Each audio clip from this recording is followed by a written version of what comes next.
मोठी बातमी, एकनाथ शिंदे मुख्यमंत्री होणार. राज्यात घडामोडींना वेग, बड्या नेत्यानं सगळंच सांगितलं. राजकीय वर्तुळातून मोठी बातमी समोर येते. शिवसेना ठाकरे गटाचे काही खासदार हे वेगळा गट स्थापन करणार असल्याची माहिती सूत्रांकडून मिळते. या पार्श्वभूमीवर आता घडामोडींना वेग आलाय. गेल्या काही दिवसांपासून राज्यात ऑपरेशन टायगरची जोरदार चर्चा सुरू आहे. या सर्व पार्श्वभूमीवर शिवसेना ठाकरे गटाचे प्रमुख उद्धव ठाकरे यांनी रविवारी आपल्या सर्व खासदारांची बैठक बोलावली. 9 पैकी 4 खासदारच प्रत्यक्षात त्या बैठकीला उपस्थित होते, तर इतर 5 खासदार हे बैठकीला ऑनलाईन उपस्थित असल्याचा दावा शिवसेना ठाकरे गटाचे नेते आणि खासदार संजय राऊत यांनी केला होता. मात्र आता शिवसेना ठाकरे गटाच्या गोटात हालचालींना वेग आलाय.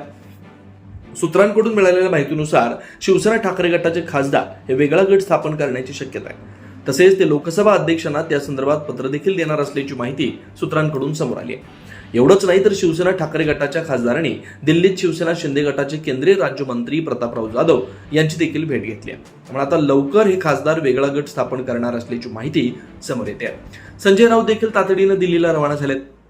हे सर्व खासदार शिवसेना शिंदे गटात प्रवेश करणार आहेत.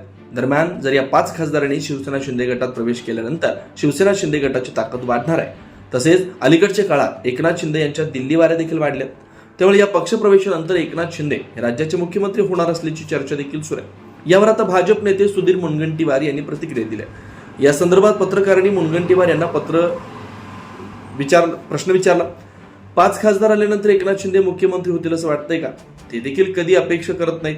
मला जी माहिती आहे त्यानुसार जेव्हा विधानसभेची निवडणूक झाली होती तेव्हाच त्यांनी वर्तमानपत्रात जाहीरपणे सांगितलं होतं की मी काही मुख्यमंत्री पदाचा उमेदवार नाही. मग हा प्रश्न कुठे उद्भवतो, असा प्रश्न यावेळी मुनगंटीवार यांनी उपस्थित केला. 5 खासदार आले की ते मुख्यमंत्री होतील असं काही नाही. मुख्यमंत्री देवेंद्र फडणवीस हेच आहेत आणि तेच राहणार आहेत, असं यावेळी मुनगंटीवार यांनी म्हटलंय. त्यामुळे आता या चर्चेला पूर्णविराम मिळालाय. दरम्यान राज्यात ऑपरेशन टायगर होणार का, असा प्रश्नही त्यांना यावेळी विचारण्यात आला. या प्रश्नाला मात्र त्यांनी सावध उत्तर दिल्याचं पाहायला मिळालं. त्याबद्दल आपल्याला माहिती नसल्याचं त्यांनी म्हटलंय.